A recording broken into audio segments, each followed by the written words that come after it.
So Alex, thanks so much for joining us today to talk about the UX Awards and your background in UX. Sure, thanks for having me. Glad to be here. Great. As I understand it, you had quite a trajectory to get into UX, having done many different things. Maybe you could just walk us through quickly your career trajectory. Sure. I mean, I've had one of these sort of unplanned careers where it just all sort of, happened in fits and starts. I originally, my background is in library science. I went to library school and at one point thought I was going to be a rare books librarian, and then the web came along and I thought I would try that. So I think I first saw the web maybe back in 1993 or so. I was working in a university and sort of stumbled on this demo they were giving in the physics lab about this thing called the World Wide Web, and I thought that kind of interesting. So I talked to somebody putting it on my desktop, and we got it running, and then I started sort of hacking together a little web page for the library, and then it sort of led to another. And back in those days, doing a little bit of HTML and could write complete sentences, it was enough to get you a job doing web stuff. So that led to a job working at IBM for about 5 years, where I managed the IBM.com website and started what we call a user experience team, which back in like 1997, I think, and then somehow that turned into a career. So here I am. So what have been some of the highlights? Because I know that you had your own shop for a little bit. And yeah. Well, so after I was at IBM, I got sort of caught up in the whole first .com gold rush. Moved out to San Francisco back in 1999. I went to work for a little web agency out there called Phoenix Pop that no longer exists, but it was a great place to work. It was a company that was working, the business models were working exclusively with startups. So we were designing and building internet companies sort of from the ground up. And that seemed like a good business model in 1999, and by 2001, not such a great business model. So from there, I moved on to starting my own consulting shop, and I did that for about 6 years out there, I guess. Worked with a bunch of different companies. I did some work with Yahoo, with Macromedia, the Long Now Foundation, and a few different startups along the way. And then I came back to New York in 2007 to take a job at the New York Times, where I ended up working for about 7 years until about 9 months ago when I came over here to Etsy. So what was it like to work at the New York Times? It was great in a lot of ways. I mean, it was a really smart bunch of people. It was a really interesting time to be in the newspaper business, a very challenging time. A lot was changing, and we were going through this period of trying to figure out whether we could get people to pay for a digital subscription, and trying to figure out what that looked like and how we could make that work. It was sort of a big roll of the dice at the time. So I was involved in that. Originally as a UX designer, and then I sort of pivoted to go more of a research mode, and ended up, for the last 5 years I was there, was managing the user experience research team there. And so we worked on a bunch of different things. We worked on that. We worked on a lot of our new mobile apps, and just ongoing design and iteration on the website as well.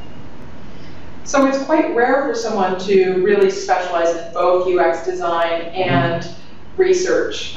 What's your sort of perspective on that? Well, I see them as basically the same thing, frankly. I think research and design are actually inseparable.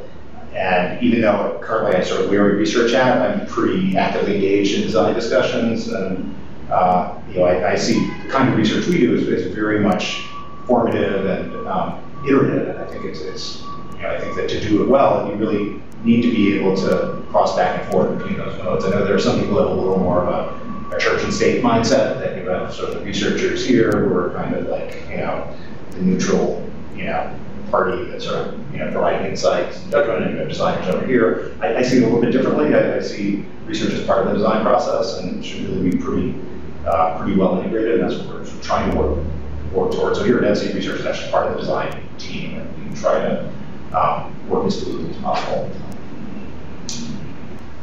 So how does the research that you were doing at the New York Times compare to the type of research you're doing here at Etsy? Well, I would say the methods are similar, but the research objectives are quite different.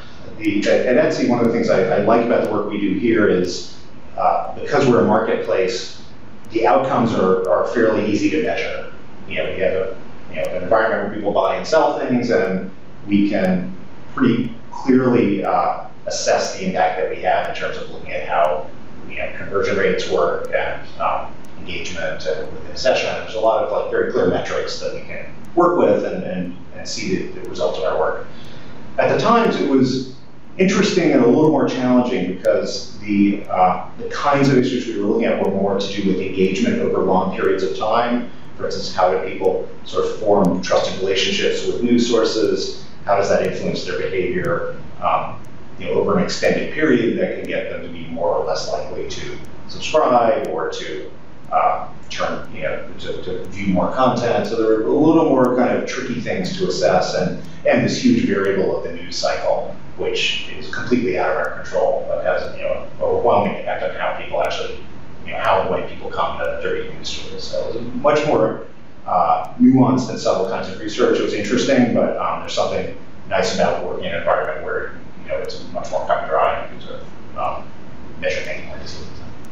And so we're both very metrics driven.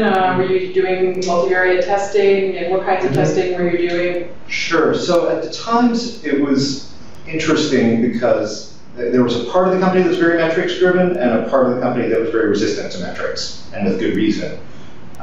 So in the news business, you have this historical church and state separation between the newsroom, the journalism side, and the business side, the part of the company that actually generates revenue. And on the journalism side, there tends to be a little bit of hesitation around being too metrics driven because they don't want to get into this mode of just chasing traffic or trying to pander to an audience. The fear is that then you turn into you undermine your credibility by just chasing traffic and trying to post sensational stories or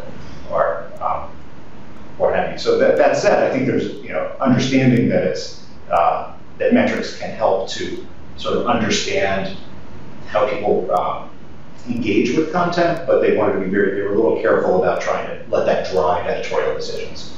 On the business side, on the other hand, they're very much about trying to generate revenue, and so there was much more, I think, focus on metrics and A/B testing for things like subscriptions and looking at circulation and things like that. At Etsy, we are very metrics driven. We do a lot of ongoing experimentation. A/B multivariate testing is very much part of the culture here. We're pretty much constantly doing some kind of experiment.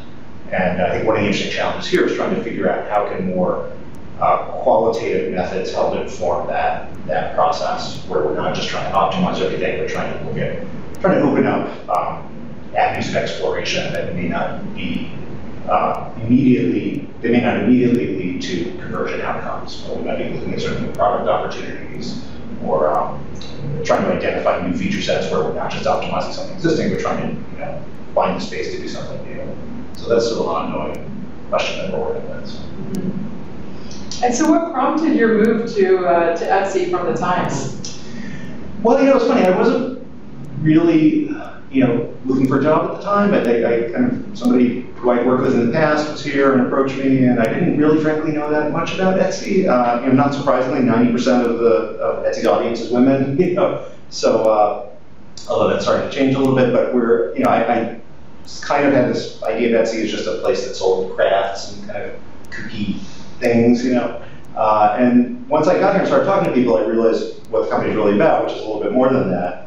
It's very much a company with a sense of social mission, and that's trying to build a sustainable and humane kind of marketplace, and trying to serve as kind of an antidote to the Amazonization, Walmartization of commerce, trying to create an environment where craftspeople, artists, and people like that can really find a way to support themselves. And it's a mission that it's pretty easy to get behind. The more I sort of understood what the company's about, the more I sort of got drawn in. And also, I think it's just a very good work culture here. It's a very, in a way, a very sort of West Coast work culture. It's very flat. It's very entrepreneurial, and it's just it's just a fun place to work. So far so good. I recently learned that Etsy is a B corporation. Mm-hmm. What does that mean exactly? Yeah, so a B corporation is a new kind of entity, and the principle of it is that we're trying to be the kind of business that is not just in the business of making money, but that is trying to have a more balanced view of its mission, so that we are, yes, we're trying to grow business, but at the same time, we're trying to be accountable to the community, we're trying to be environmentally responsible, and we're trying to grow the business in a sustainable, sort of mindful, and open way. And so it's really a little bit of a different proposition from your typical corporate structure, which traditionally has been about just driving shareholder value. And for us, that was also one of the very appealing things for me about Etsy. This is a company that's not just about trying to make money. I mean, that's seen as kind of a prerequisite to doing a lot of other things that we hope to accomplish. Great, and so what is your role here? What exactly are you doing at Etsy? So my role here is I manage a research team. I was first full-time researcher hired here, and we're now a team of about 7 people. And what we do is a combination of UX research and market research. My own background obviously is in UX research, but we also have a team that's doing more, really more quantitative market research, survey design, and that sort of thing. And then we also have about 4 of us primarily doing UX research. And so we do a lot of things you would expect: usability testing, heuristic evaluations, different ways of looking at customer satisfaction on the site. But we're also increasingly trying to do more field work, doing more sort of ethnographic style research, where we're going out and spending time with sellers, trying to really spend time in their environments, trying to understand the context of their business and how they use Etsy and how they do other things as well, so that we can identify opportunities to help support them as they try to grow their businesses. So it's a spectrum of more strategic research to more tactical, kind of more optimization-oriented research. And as much as possible, we try to do that in tandem with designers and product managers to try to make it a sort of a participatory exercise. So it's not just researchers going off and doing the study and coming back with findings. We're trying to get everyone sort of engaged in that process. So tell us a bit about the product development process here at Etsy. What are the different roles, and how does research fit into a product release? Yeah. Well, I would say we're still figuring that out. At a high level, we have our model is very small, self-directed, integrated project teams, which typically consist of product managers, engineers, designers, and now researchers. And the teams really kind of design their own processes. We try not to be too prescriptive about that. And so teams have a lot of leeway to figure out how they're going to get from here to there. In general, I would say that we are very iterative kind of culture. We have in the engineering side, we have a culture called continuous deployment, which is that we're constantly pushing code releases to the site and trying things out, breaking things, experimenting, and that's pretty core to what we do. I think with research, we're trying to support that and provide sort of an additional layer of insights that aren't always evident just from looking at analytics data. And increasingly, we're trying to get a little bit out front of the product design, that sort of optimization process. We're trying to really do more forward-looking research where we're going out in the field and trying to identify new product opportunities, new features, and trying to figure out how we can really have a little bit of a longer view that can help inform the direction of both products and even beyond that, looking at new lines of business and other services or other areas that you might want to explore in the future. Great, and you also do some teaching at SVA, is that right? That's right, yeah. So I teach in the MFA program in interaction design there, and over the years I've taught a couple of different courses there. One is a user research class, which is sort of more closer to what I do in my day job, and then I also teach a design history class, which is the sort of historical antecedents to interaction design in terms of graphic design, industrial design, typography, illustration, all those sorts of things. So it's kind of it's been fun. It's kind of an open question: what is the history of interaction design? Yes. It really hasn't been around that long in some sense. On the other hand, people have been looking at similar kinds of problems for a long time, so it's trying to kind of find a storyline there that goes a little further back than the last 20 years. You have a book coming out, right? That's right, yeah. It's a book called Cataloging the World, and it's about a guy named Paul Aulet, who is not very well known. He was a Belgian guy. He was a bibliographer and kind of an entrepreneur who worked at around the turn of the century. And in the 1930s, he published probably his most important book called the Treatise on Documentation, where he described something very much like the internet in 1934, before there were computers or networks or much of anything we would think of as the infrastructure behind the internet. But somehow he saw it coming and described it in quite a bit of detail, and it's kind of remarkable how close he got it. And so it kind of looks at his story. How was he able to imagine something like this that early, and looking at some of the historical context around that. What were some of the other developments that were allowing him to think in those terms of networks and sort of new structures of documents and information sharing. And he wasn't really, although he was, I think, had the most prescient vision. There were quite a few other people in that era who were thinking along similar lines. People like H.G. Wells, a guy named Emanuel Goldberg, even Mark Twain wrote a short story in the late 19th century where he envisioned something a little bit like the internet. So this idea was kind of percolating a lot earlier than people might think. So it kind of looks at why that was and sort of compares some of their ideas with the way it actually turned out.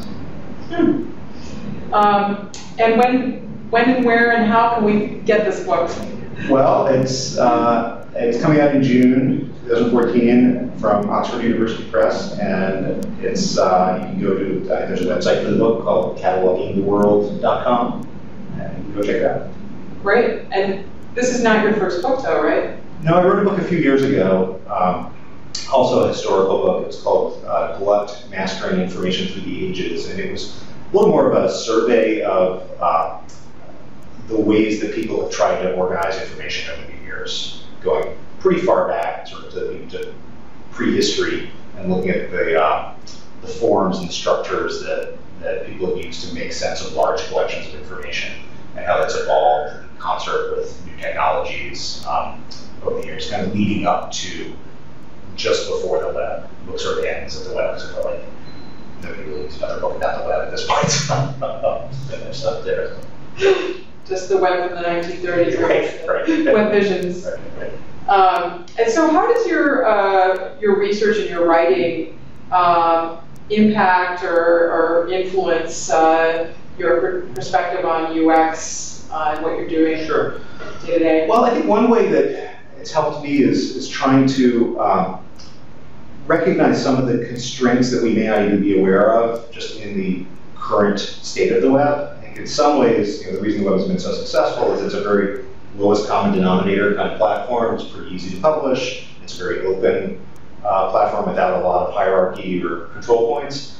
But while in some ways those attributes are great strengths that has enabled the web to become what it is, at the same time, they have really proved to be severe limitations in terms of what it could be. And so I think some of these, for example, the fact that you don't have a persistent session state in the web, the fact that there aren't very good controls for managing personal identity, the complete lack of copyright controls built into the infrastructure. And these are all things that other people have thought about in different ways over the years. And I think it's interesting to see now that the web started entering a certain phase of maturity. I think some of the more successful sites out there, like Facebook and Twitter and some of these more sort of controlled environments, one of the reasons I think that they flourish is because they're addressing some of those shortcomings of the web, at the sort of infrastructure level. And so I think it's interesting to just look at some of these alternative hypotheses that have been developed over the years and see if there are interesting ideas that were kind of left by the wayside. I think it's also worth noting that the web at some level was originally designed for something very different from what it's ended up being used for. It was originally designed as a document delivery vehicle for scientists, to exchange white papers and data sets, and it's turned into this global commerce platform and tool for social interaction. And in some ways, the fundamental kind of form factor of a web page, this kind of one-size-fits-all page viewing. I think it's interesting to look at some of these historical antecedents to the web, because there were some very interesting ideas that were left by the wayside. And I think in some ways, when we just view the world through the lens of what's possible today with the web as it is, I think it closes off certain possibilities that are sort of interesting avenues for exploration. So there's certain just assumptions that I think are built into the way we think about it, like the fact that it's sort of a two-dimensional page viewing mechanism really stems from the fact that Tim Berners-Lee was trying to develop a tool to let scientists in a physics lab share white papers with each other and share scientific data sets. And it's become kind of repurposed as this global communications platform, this commerce platform, a communications tool. It does all kinds of things that it wasn't really originally designed for. And I think it's useful to go and look at some of the other ideas people had around how something like this might work. There were people like Ted Nelson and Doug Engelbart and JCR Licklider, and a lot of people had very provocative and in some ways more sophisticated ideas about how networked information spaces could work. And I think even though those might be sort of old ideas, there's a lot of juice in them. So you've talked a bit about how your research provides a macro level lens on your role here at Etsy as a UX researcher, in general as UX designer as well.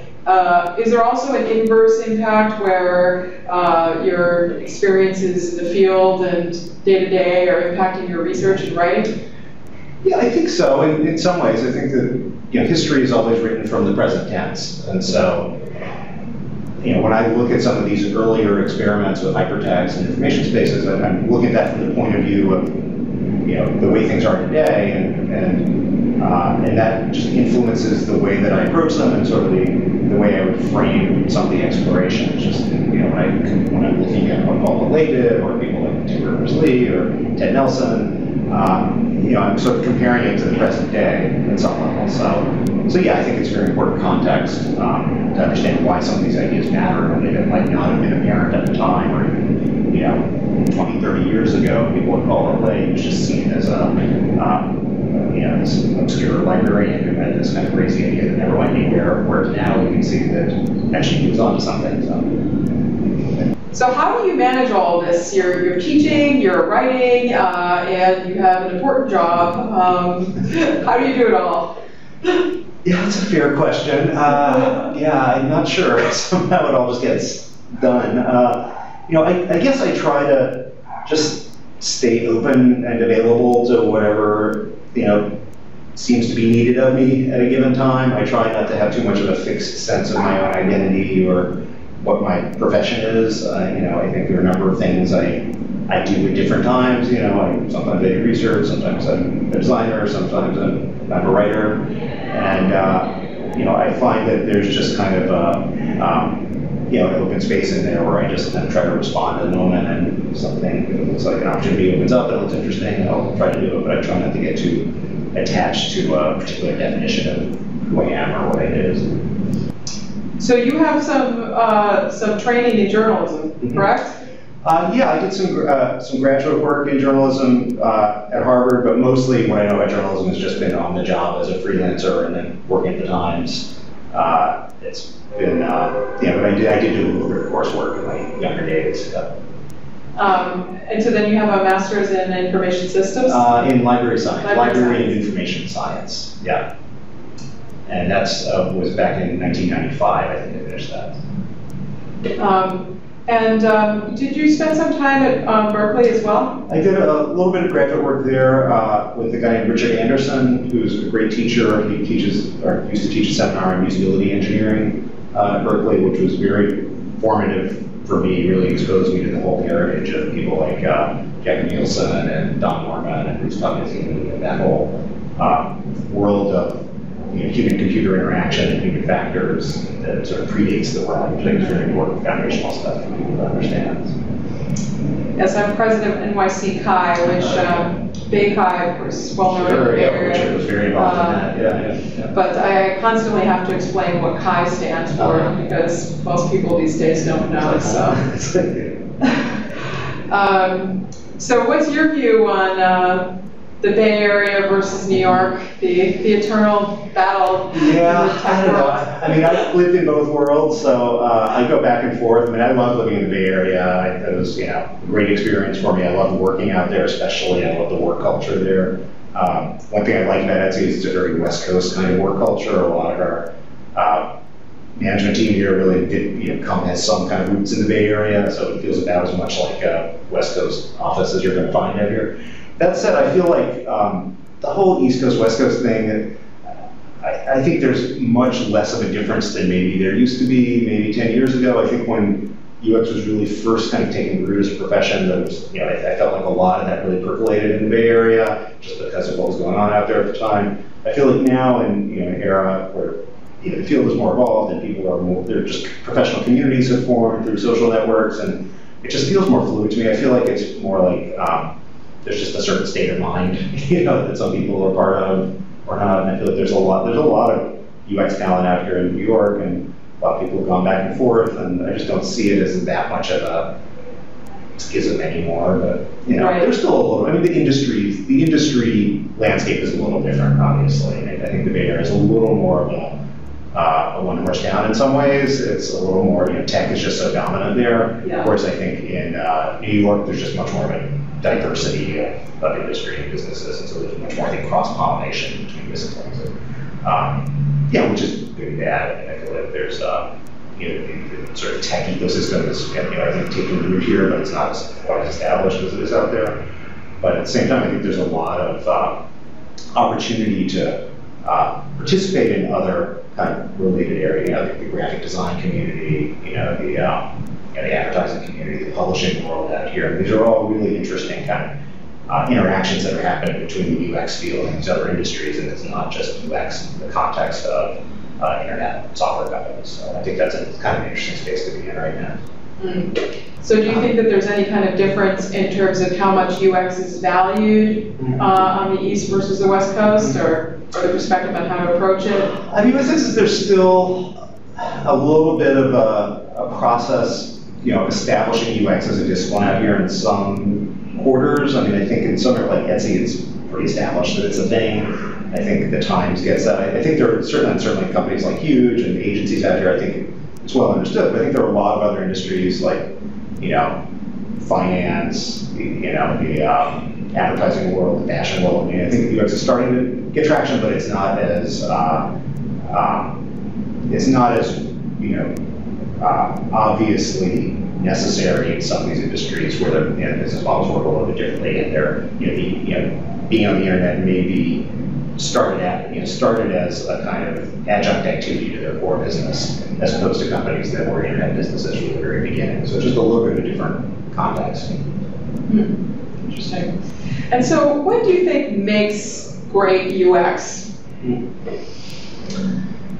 mean, you kind of know it when you see it, at some level. The kinds of things that tend to impress me are when I see something that's, solving a real problem that seems to be credible, and that the need seems believable, as opposed to just some contrived, business plan behind it. When there seems to be a real tangible pain point there that's being addressed. But for me, a lot of what it comes down to are really just the details. Like, I think what tends to impress me about a well thought out piece of design work is just when you can see that the iteration that happened that got to the little, touches and just kind of flourishes and micro interactions where somebody really just invested the time to get it right. And that's what often makes a difference. I think that's where you can see that somebody is really taking a iterative user-centered approach, and they're really sweating the details and trying to get it right. And that's what tends to resonate with me. Right. And just sort of backing up for a second, how would you describe what UX is to somebody, let's say, who's not in tech, like your mom? Yeah, that's a good question. So I think there's a tendency to confuse UX with design artifacts, and I think that's something that needs to be explained a little bit. I think that design is really the tangible output, the thing that you're interacting with. The experience is more the felt interaction for the user. Like, what is it that people come away with in their mind? So it's almost like think the user experience is more the memory that you come away with as opposed to the thing itself. And so the things that factor into that are not just the design, there's a lot of other, there's just the context of that interaction. There's the technical aspects of it, to perform, efficiently. There's the, whatever else is sort of surrounding that interaction, just what's happening on the screen. So there's a lot of considerations there. So I see user experience as a bit of an umbrella that, that can draw on a number of different disciplines to create the impression of the experience. But I would be careful of just conflating it with design work. I mean, design is obviously a pretty important part of it, but I think you have to have a little bit of variety about it. And what's your sort of view on the breakdown in terms of who owns UX? Because in some places like here, you have UX professionals that are supposed to be sort of leading the UX process, but in other places, UX might be just a part of the product development process, or even under the technology team or design. Right. I mean, I think there's no one right organizational model. I think it depends what the organization is trying to accomplish. But I think it's a mistake to let UX be siloed as just something that designers worry about. I think it has to be sort of everybody's problem. Customer support needs to be thinking about it just as much. The business, the business general management needs to be thinking about it. I mean, I think at the end of the day, the user experience is everybody's job, and I think part of what user experience professionals can do is help to promote that awareness and try to get people thinking about user experience in those terms and make that as part of their job description. Right.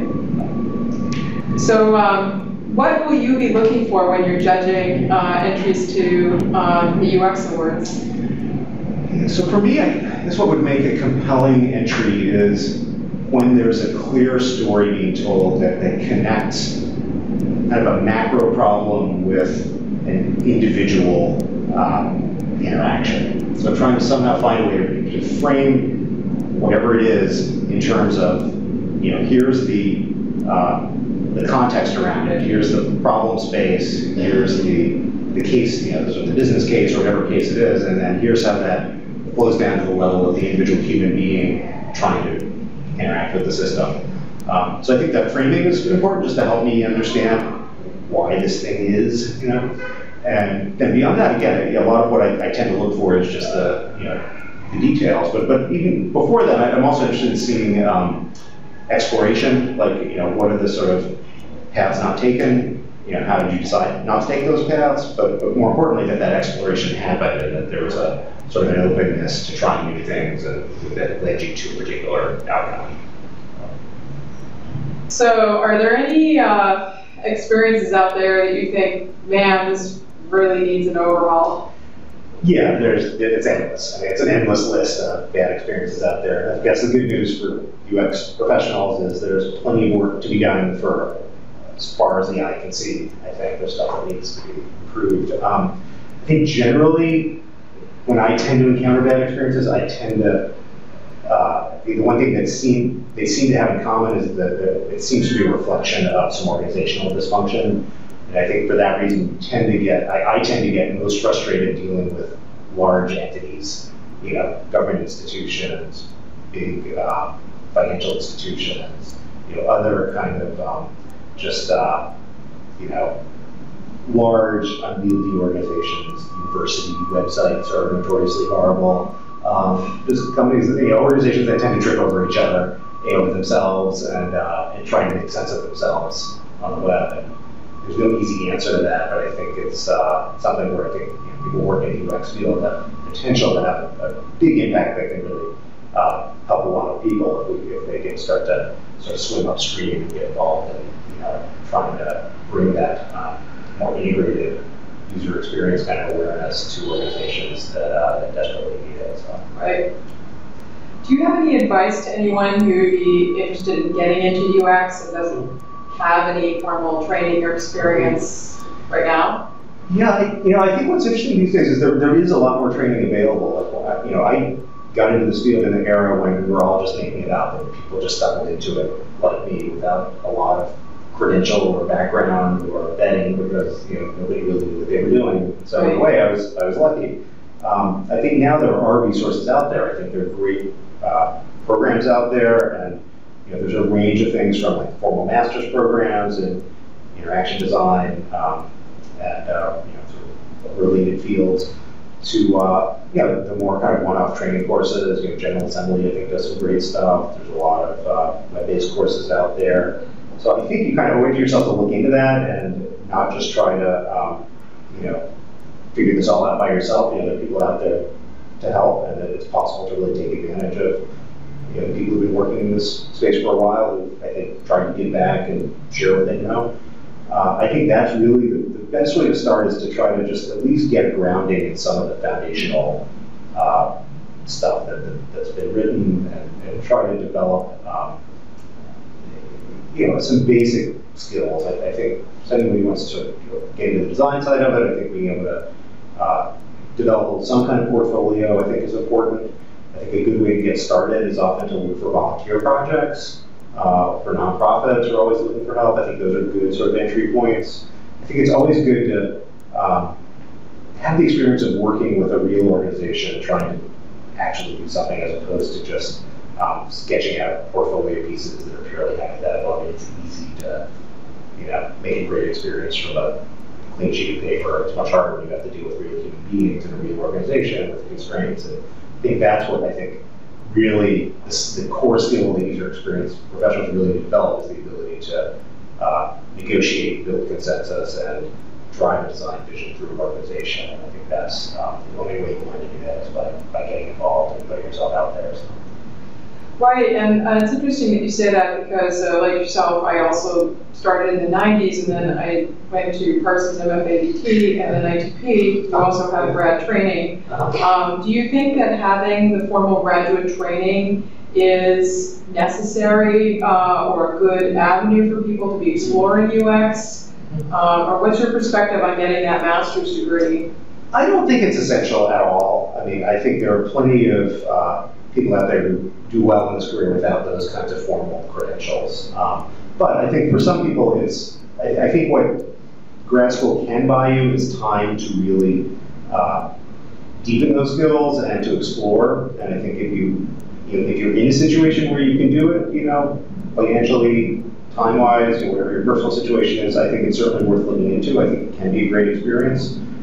But I don't think it's mandatory by any means. I certainly don't think we should have any sort of formal credentialing for user experience people. I think there's having a master's is no guarantee you be good at it, but it doesn't hurt. Right, absolutely. So I'm sure people are curious to know what you might be talking about on the day after the awards when we have talks and discussions. Do you have any idea? Yeah, I think I will talk a little bit about the history of user experience and try to help people explore a little bit, some of the ideas that came before and try to see if we can find a way to make them relevant to some of the problems we're working on today. So it'll be a little bit of a trip down memory lane kind of thing. Interesting. I'm sure people will love that. Well, I really appreciate you coming by for this interview, and we're really looking forward to having you as a judge. And I have this wonderful bag here for you as a thank you, branded bag. So hopefully you'll find it useful. Thank you so much. Appreciate it. Thank you. Take care.